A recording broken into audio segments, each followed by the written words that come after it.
नमस्कार मित्रांनो. मुंबईच्या एनआयए कोर्टाने आज मालेगावच्या बॉम्ब ब्लास्ट प्रकरणामध्ये 7 आरोपींची निर्दोष मुक्तता केलेली आहे. हे 7 आरोपी कोण होते? तर Sadhvi Pragya Singh, lieutenant colonel Prasad Purohit, Sameer Kulkarni, major Ramesh Upadhyay आणि सुधाकर चतुर्वेदी.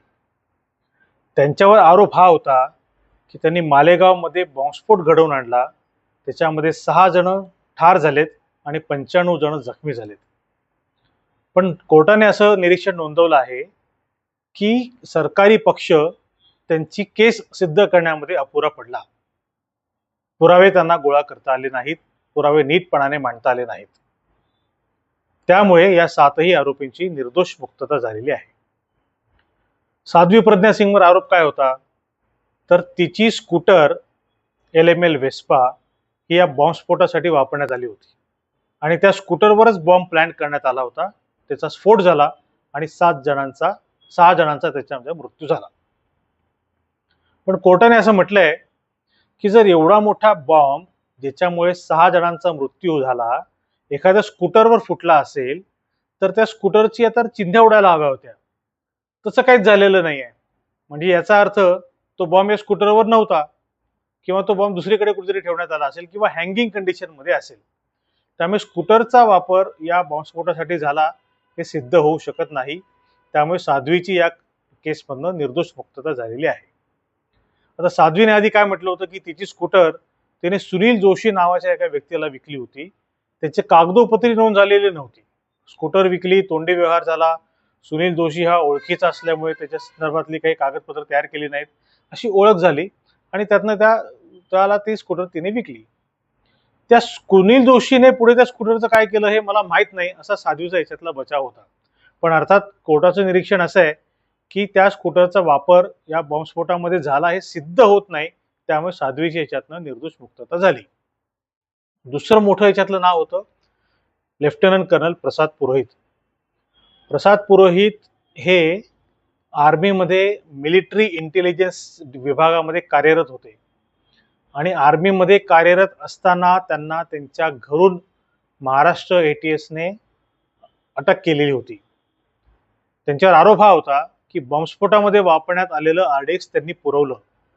मिलिटरी इंटेलिजन्समध्ये काम करत असल्यामुळे त्यांना काही प्रमाणामध्ये RDXचा ऍक्सेस होता आणि त्यांनी सरकारी कामासाठी वापरलं जाणारं RDX अभिनव भारत या संस्थेला दिलं आणि अभिनव भारतने ते बॉम्बस्फोट घडवून आणले, असा प्रसाद पुरोहित यांच्यावर आरोप होता. हा आरोप देखील न्यायालयामध्ये टिकलेला नाही. RDX प्रसाद पुरोहित यांनी मिळवून दिलं हे सिद्ध करणारा कुठलाही पुरावा आमच्याकडे उपलब्ध नाही किंवा आमच्या तो पुढे पुरावा आलेला नाही, असं कोर्टाने स्पष्टपणाने म्हटलेलं आहे. प्रसाद पुरोहित यांची देखील या केसमधनं निर्दोष मुक्तता झालेली आहे. सुधाकर चतुर्वेदी असो, मेजर रमेश उपाध्याय असो किंवा समीर कुलकर्णी असो, यांचा देखील या कटामध्ये सहभाग नाही, असं न्यायालयामध्ये सिद्ध झालेलं आहे. तपास यंत्रणांनी आपला तपास व्यवस्थित पार पाडलेला नाही, त्यांनी तपास व्यवस्थित पूर्ण केलेला नाही. त्यामुळे या सगळ्या आरोपींना केवळ संशयाच्या आधारे दोषी ठरवता येऊ शकत नाही, असं कोर्टाने म्हटलेलं आहे. मित्रांनो, मला तुम्हाला एक गोष्ट सांगायची आहे. या 7 आरोपींपैकी दोघांना मी कोर्टामध्ये भेटलो होतो. त्यातला एक आहे समीर कुलकर्णी आणि दुसरे आहेत प्रसाद पुरोहित. आपण प्रसाद पुरोहित यांच्यापासून सुरुवात करूया. कारण प्रसाद पुरोहित लेफ्टनंट कर्नल होते. दहशतवादाच्या विरुद्ध ट्रेनिंग देण्याचं काम त्यांना ATSने दिलेलं होतं.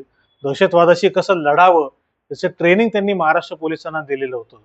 त्यामुळे प्रसाद पुरोहित या व्यक्तीबद्दल उत्सुकता होतीच.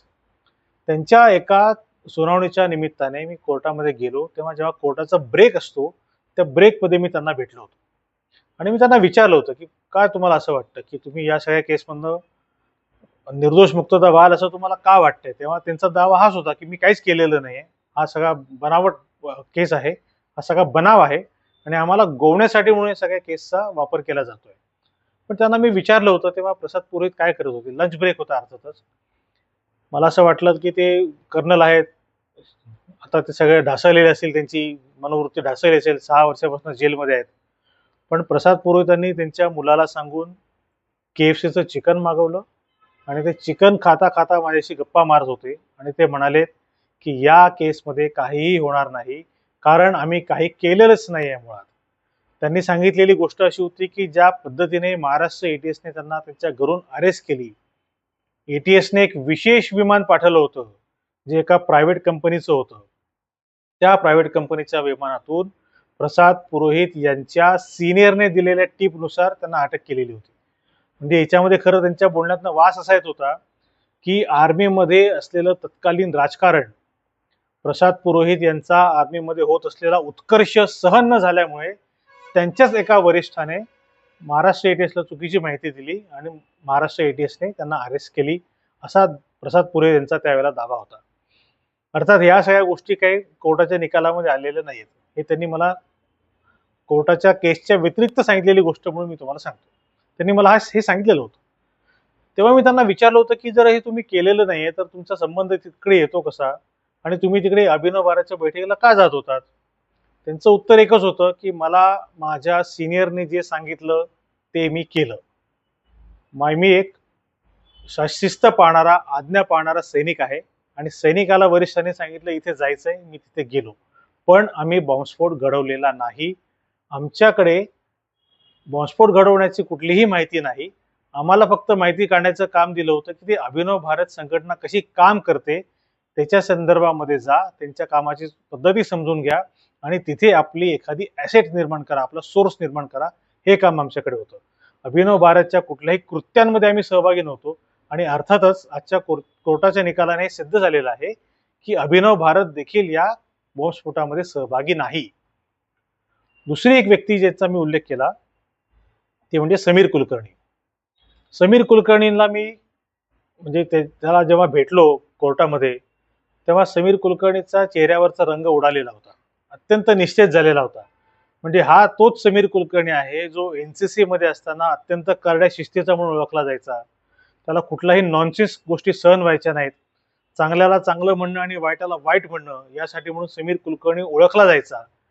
तो समीर कुलकर्णी असा निस्तेज झालेला आणि गलित गाता झालेला मी कोर्टामध्ये बघितला होता. त्याला पण मी हाच प्रश्न विचारला की अशा पद्धतीने बॉम्बस्फोट तुम्ही का घडवलेत किंवा तुमच्यावर असा आरोप आहे, तुला काय वाटतं त्या संदर्भामध्ये? तेव्हा तो म्हटला होता आम्ही काहीही केलेलं नाही, आम्हाला याच्यामध्ये गोवण्यात आलेलं आहे. आणि का गोवण्यात आले त्याचा लॉजिक असं होतं की हिंदुत्ववादी संघटनांच्या विरुद्ध कुठला तरी केस उभी करायची होती सरकारला आणि त्यांनी मालेगावच्या बॉम्बस्फोटाचा आधार घेत हिंदुत्ववाद्यांना फसवण्याचा प्रयत्न केला. तो 17 वर्षे यशस्वी झाला. म्हणजे 17 वर्ष हा काही छोटा कालावधी नाही मित्रांनो, हा खूप मोठा कालावधी आहे. आणि या 17 वर्षामध्ये बरंच काही घडून गेलेलं आहे. या सगळ्या आरोपींचं वैयक्तिक आयुष्य तर उद्ध्वस्त झालंच, त्यांच्यावर लागलेला डाग पण आता आता जरी पुसला गेला असला तरी 17 वर्ष तो डाग घेऊन ते समाजामध्ये वावरलेत.